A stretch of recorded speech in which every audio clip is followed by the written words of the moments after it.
Padre nuestro que estás en el cielo, santificado sea tu nombre. Notre Père, qui es aux cieux, que ton nom soit sanctifié.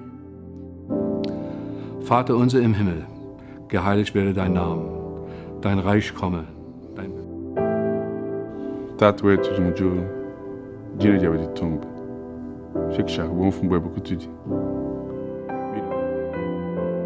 Onze Vader, die in de hemelen zijt, uw naam worden geheiligd. Uw koning. Monya wang lido, koto kwana bregoi, yete tunolo biogoi, yete. Our Father, who art in heaven, hallowed be thy name. Thy kingdom come, thy will be done. Anyway, my name is Michael Ott. I'm the student pastor here, and I'm really excited and glad to be just sharing with you all this morning and continuing our series called The Greatest Prayer. As we always start off in this series, let's actually stand if you're able. We're actually going to say the prayer together. So if you wouldn't mind, if you can stand, we're going to say this together here. It should be up on the screen there. It says, Our Father, who art in heaven, hallowed be thy name. Thy kingdom come, thy will be done on earth as it is in heaven. Give us this day our daily bread, and forgive us of our trespasses, as we forgive those who trespass against us. Deliver us from evil. God, a little bit ahead of myself.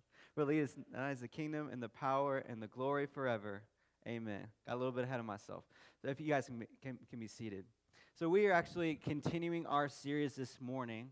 And just as always, you guys are more than welcome to just write notes. Take some notes while we're actually going through this series this morning. Or if you're like me, I really enjoy doodling. Do we have any doodlers in here? Any people that like to draw? I got one in the back. Thank you so much. If you guys want to, you guys are more than welcome to do that. There's a section in your notes for you guys to do that. And you can do that while I'm speaking. So today we're actually looking at the section of the prayer that Jesus taught us where he says, lead us not into temptation, but deliver us from evil.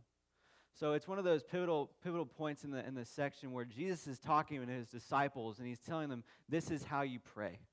And towards the end of the prayer, he actually goes on to say, but lead us not into temptation, but deliver us from the evil one.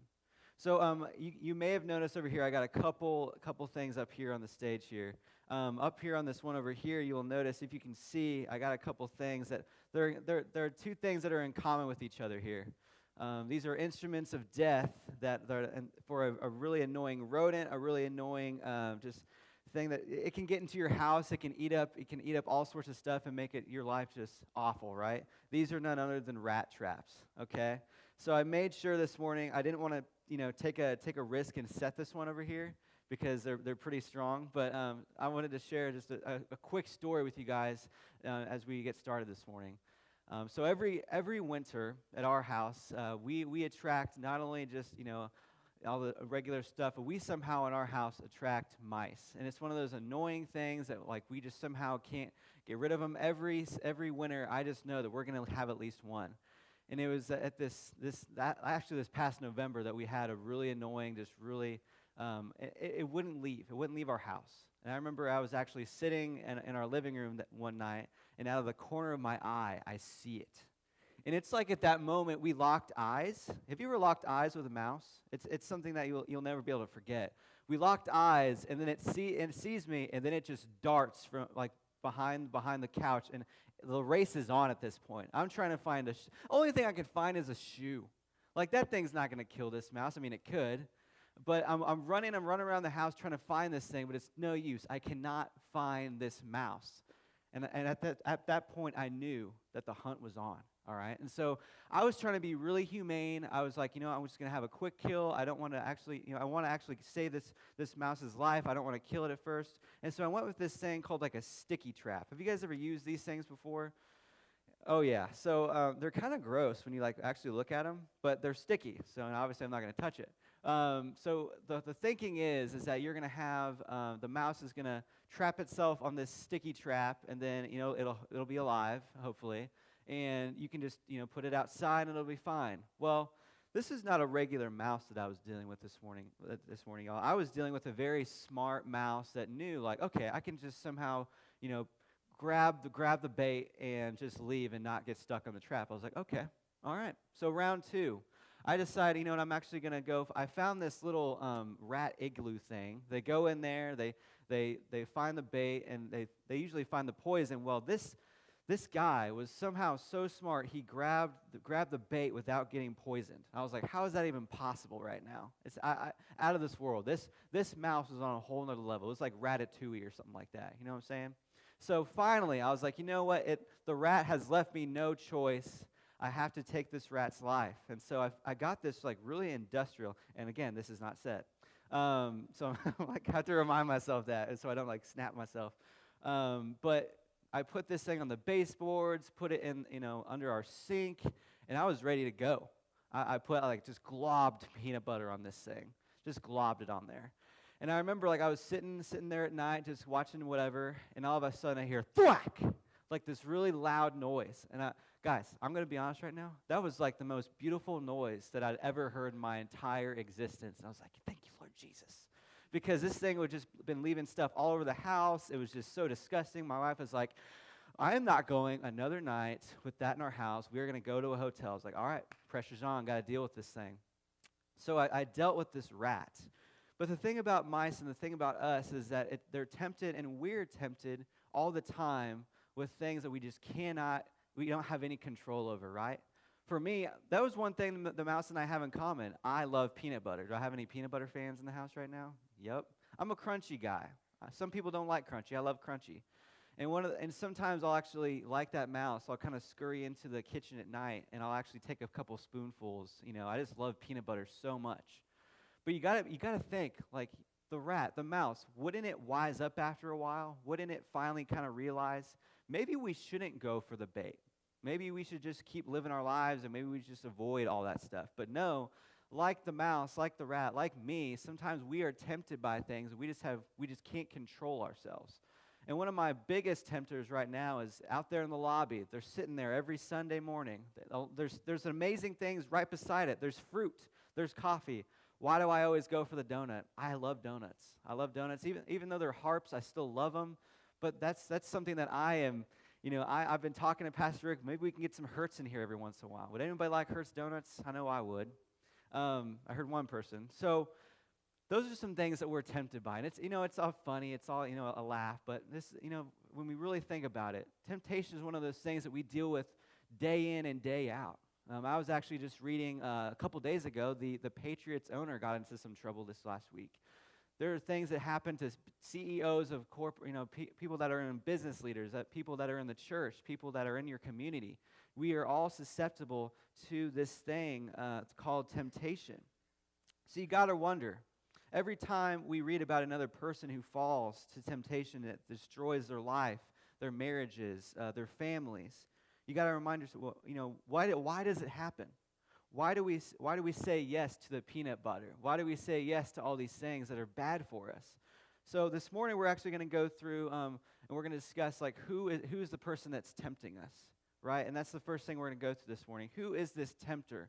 In the first part of this verse it talks about the evil one, and we're going to go through that right now. But first, let's actually check out a verse in Ephesians 6:12.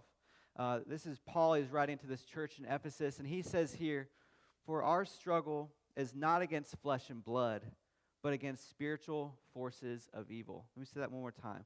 For our struggle is not against flesh and blood, but against the spiritual forces of evil. All right, so that just kind of gives me a little bit of hope, because that tells me who my enemy is. It's hard to fight someone you don't know, you can't identify who the person is, right? But if you actually read in the first part of that, it says, our struggle is not against flesh and blood. That's a good reminder to every one of us in here, including me, because I know I'm the kind of person that I have people in my life that I just don't like, right? Maybe it's someone that you work with. Maybe it's an in-law, a family member, someone that they just give you a bad vibe, right? We all have those people that we just don't like. But Paul is saying to the Ephesians, that isn't your enemy. That's not the person that you should be, having this battle against. But what he does say is that your battle is against the spiritual forces of evil.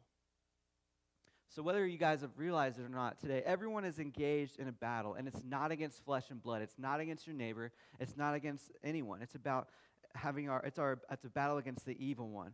It's against spiritual forces of evil that Paul says, so put on the full armor of God so that you can take your stand against the devil. And I don't know if you guys remember this. Last year, we actually had a series on the evil one against Satan. And we never like to talk about it a ton because it's one of those things that we know and we've identified who he is, but God's already won. It's one of those things that we don't like to talk about him a ton because we don't like to kind of glorify him. But we have to know who our enemy is. We have to know who the one that we're battling against. And it's one of those things that one of his main names, y'all, if you didn't know, is actually the tempter. Is the tempter, the evil one, the deceiver, and the liar. That's one of his biggest game plans, is to know that there are things that we deal with day in and day out that are tempting to us, and that he knows, like, I'm going to be able to use this, I'm going to be able to twist this so that they fall, and that they fall hard. That's just his game, right? So a good place to kind of go deeper with this is actually in the New Testament, in the book of 1 Corinthians. And again, this is Paul writing here. And it says here that one is to lead us not into temptation. So if you're standing firm, be careful that you don't fall. No temptation has seized you except what is common among people. God is faithful. He will not let you be tempted beyond what you can bear. But when you are tempted, he will also provide a way out so that you can stand up under it. So what we're actually going to be doing this morning is we're going to be kind of dissecting this passage a little bit. We're going to be going through and kind of going bit by bit and kind of discovering not only who is our target, who is the one that we should be fighting against, but how do we come up with a game plan? What is that game plan going to be? And the first thing out of this verse that each of us should recognize in here is that we should expect temptation. If you guys have a pulse, if you are breathing right now, you should expect temptation. Why? Because, like I said, every one of us has that thing or those things that are tempting us. Most of the time, you can't control temptation, so you have to develop an ability and a resistance against it. And in a minute, we're actually going to be going through how to do that. And there was actually a really funny experiment a number of years ago. These scientists, they actually took these kids into a room and they gave them something. They gave them a simple choice. They gave them a marshmallow. But what they did with that is that they said, you have a choice. You can either wait, and in a minute or two, I will come back with another marshmallow, and you'll have two marshmallows. And the kids are like salivating at this point, right? But they had to wait. The kids were sitting there for minutes, almost an eternity, in order to see if they would get this second one or not. And we actually did a neat little video at the Joplin campus with some of the kids at our preschool. Let's check this out. Well, here's a marshmallow, and here's the deal. You can eat this marshmallow right away if you want to, or you can wait for a few minutes, and then I'll bring you back another one so you could have two. You're gonna eat it now? Well, that's up to you, but just know if you wait, I'll bring you back another marshmallow. I'll see you in a little bit. It's up to you. I'll be back in a little bit, okay?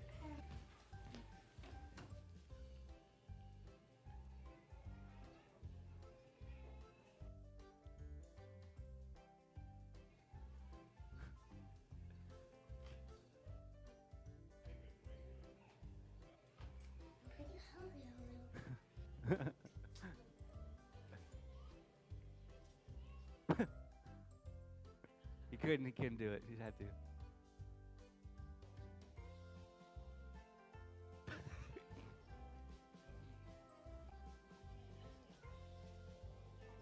How'd it go, Cora? How did you do?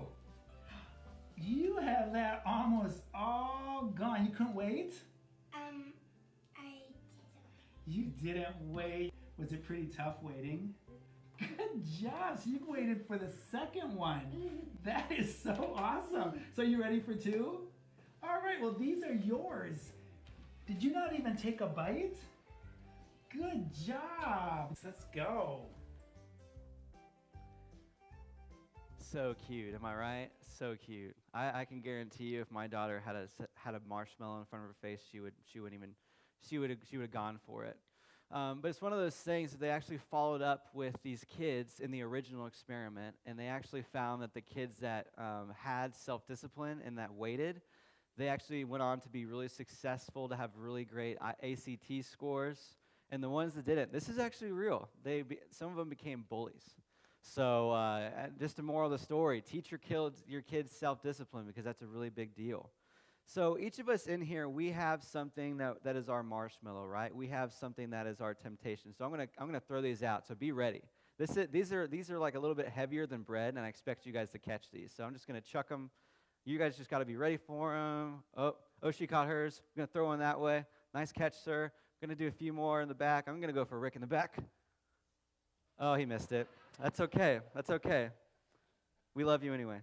So we each have things in our lives that are our marshmallow, right? We each have things that are our temptation. And I have one too. We all have our tempters. Maybe your temptation is a 4-letter word that is S-A-L-E. All right? I'm looking at some of you guys out there. I know you guys like a good sale, all right? Black Friday. Obviously, we like to go and we like to spend money. And this amazing woman that I know, she always tells me, well, it was on sale. I didn't spend as much money. I saved money, if you really think about it. And I just don't get it. I really don't understand it. But we all have those things. Or maybe for you, it's the feeling that you don't measure up and the feeling that you have to keep up with the Joneses, right?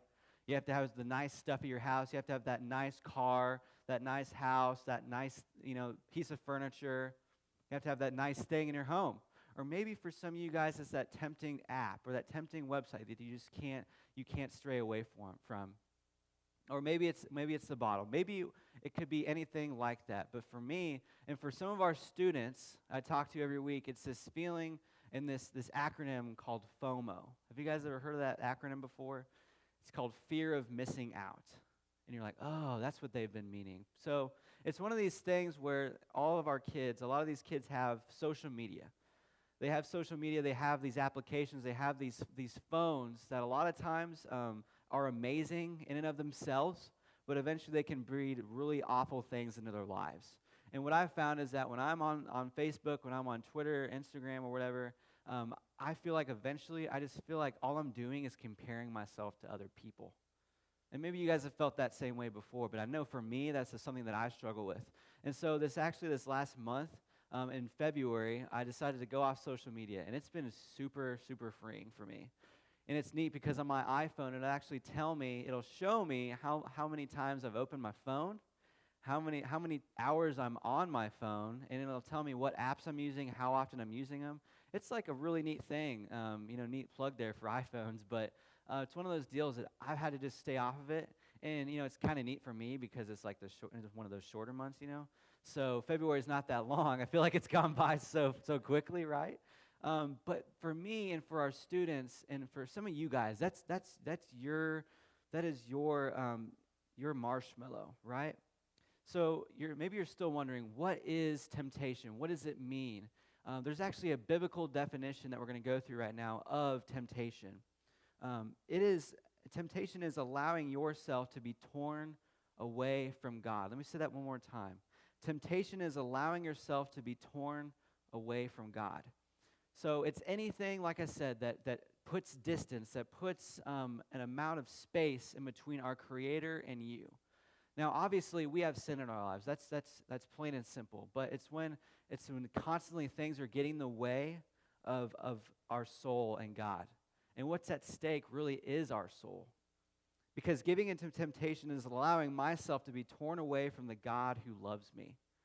Right? There's so many things that tear us away from God. And one of those things, if you really think about it, is busyness, right? Is busyness. Something that we say we're always busy. We always got stuff going on. And it's one of these things where I've had to really think about it. Some of our students, some of our kids have so many things jam-packed into their lives, right? And we always like to keep them busy because if we don't keep them busy, sometimes they get in trouble. But along the way, sometimes busyness can be a detriment. It can actually be one of those things, those tempters that gets in between us and God. One of the neat things that I get to see my amazing wife do every morning is that she spends time with God every morning at the breakfast table. And sometimes I'm like, why aren't you talking to me? What's going on? She's like, I'm reading my Bible, you know? And I'm like, okay, I guess that's a good out, right? But it's one of those things that it's so amazing to see her spend time every morning, and it encourages me as well while we're eating breakfast, you know, to pull out the phone or pull out the Bible and just take some time every morning and to read into his scriptures and to what he has to say. Or maybe, for some of you guys, the opposite of that, maybe your tempter is boredom, right? How many of you guys, and I know it's becoming more and more of a thing, and I'm one of those people as well, we sit back and we binge watch our shows, right? We all have a show, don't deny it. Maybe it's 24, maybe it's like a crime scene show, or maybe, you know, for some of you guys, it's The Bachelor. I don't know what you guys watch, but I know on Monday nights in our household, that is something that is on, and I just find something else to do. I just can't stand it. But we all have our TV show or something that gets in the way. You know, we seem like we're so bored, we're so busy all the time, but really what we're really doing is we're putting space in between us and God. So remember, the evil one does not have the power to destroy you. He cannot kill you. He cannot wrestle you away from God. But what he can do, y'all, is that he has the power, he has the ability to put things in our lives sometimes that make us choose our temptations, choose our sin instead of God. So the second observation about this 1 Corinthians verse is this, is that God is faithful. He will not be tempted. He will not let you be tempted beyond what you can bear. Let me say that one more time. God is faithful. He will not let you be tempted beyond what you can bear.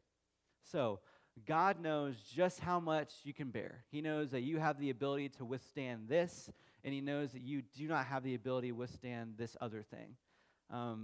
It was actually a neat thing. Last year at our gym, we had this little competition going on. And we had this thing where there were workouts every Friday night that were sent out, and we all had to go to the gym, and we had a judge. One of the coaches from the gym was counting repetitions. They were making sure that we were doing the movement right. And this particular workout was a little bit of a doozy for me. You had to take I think it was a 50-pound dumbbell. You had to squat with it, come back up. And then we had a weighted bar on the ground with like different amounts of weight on it. You had to do a burpee, jump over the bar, and you had to go as high as so you would start off with one squat, then one burpee, and it would go all the way up to 10. So you do 1, 1, 2, 2, 3, 3, and it would eventually go all the way up to 10, and by the 7th one, you're only halfway. Like, you've only gone halfway when you're at 7, and I was dying. Like, I wanted to quit. I just wanted to go home and, nurse my wounds. But my coach, Heidi, she has this ability to just, really motivate me. She's like, get over that bar. I know you can do it. Like, she's just screaming at me. And I'm just going to tell you guys right now, that was like the PG version of what she said.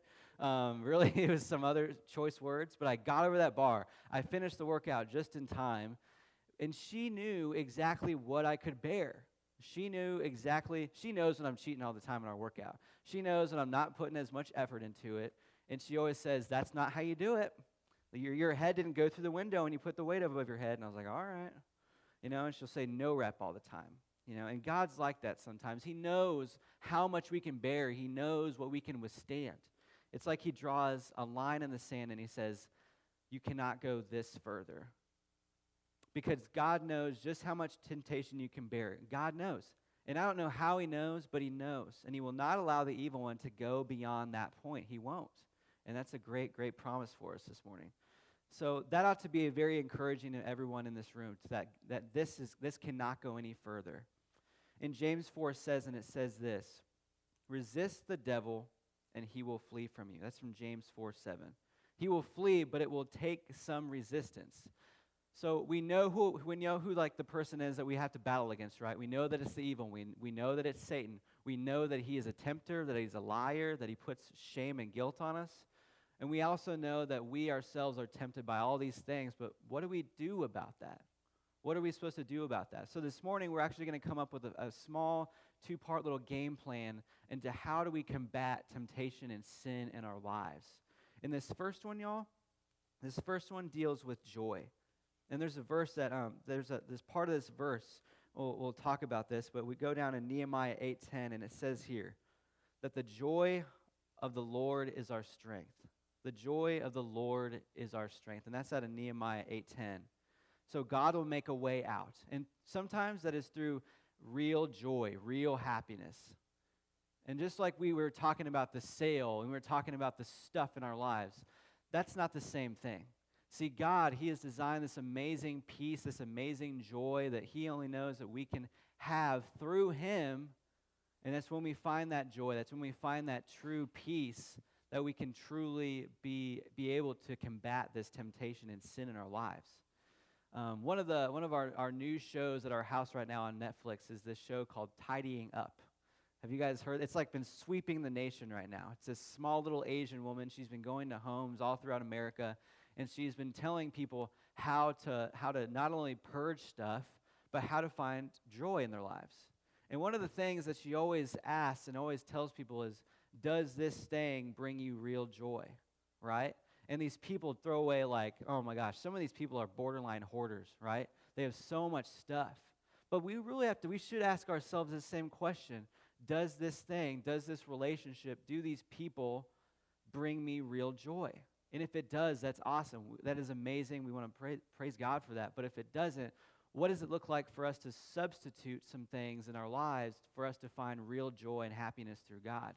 Maybe it's, picking up a new hobby. Maybe it's, starting a new friendship with somebody. I met a guy last week at the gym, and we hit it off. We're going to go hang out soon. What does that look like for you guys to find real joy, authentic joy in our lives?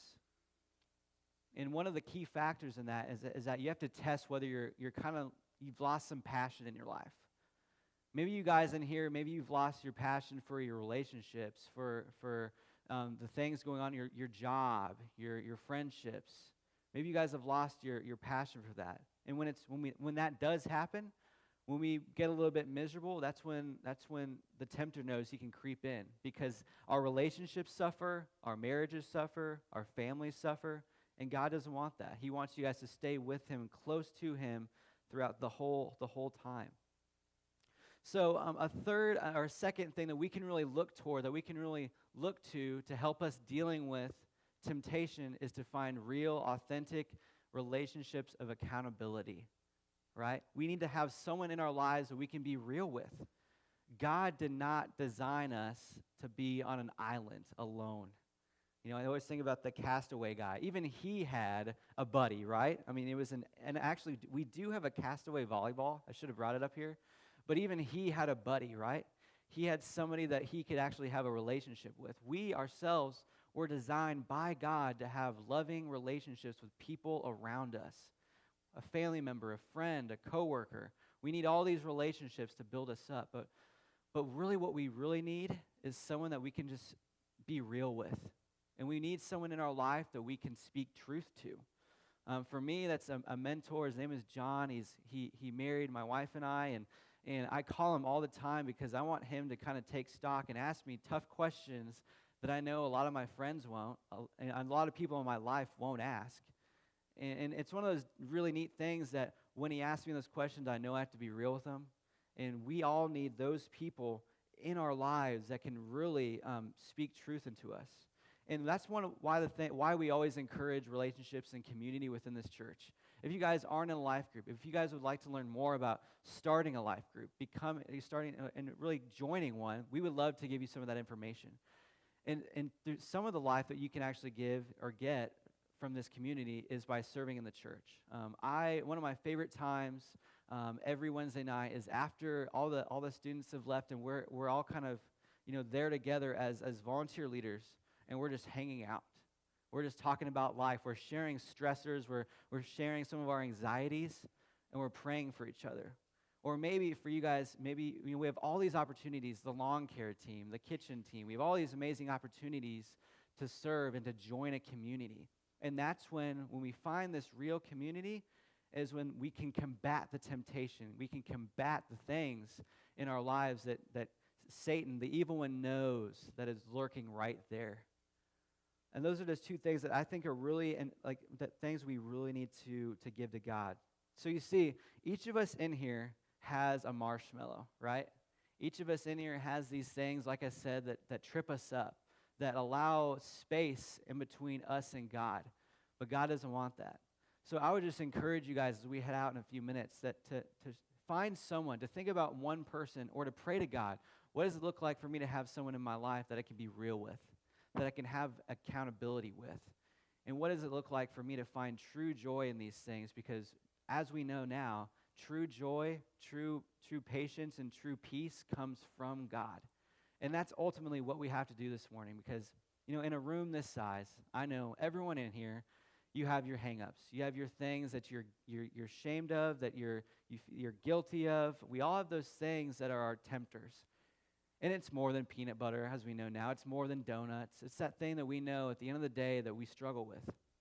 What would it look like if we didn't deal with those things alone? What would it look like if we decided to partner with someone, partner with God, to carve out some time every morning to spend some time in the Word, come to church on a regular basis? Because really, that's where true life comes from, is through community, through relationships, and God. And so for this morning, that is our good news, to find true joy, to find true peace, and to find accountability through relationships so that we can combat these tempters and the evil one. Let me pray for us this morning. Dear God, thank you so much for this morning. Thank you so much for everything you've blessed us with.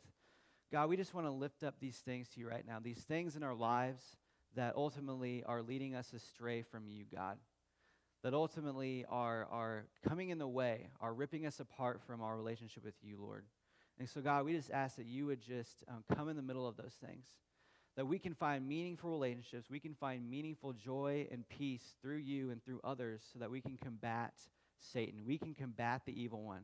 And when we do that, we find true life, God. Thank you so much for this series. Thank you so much for this church.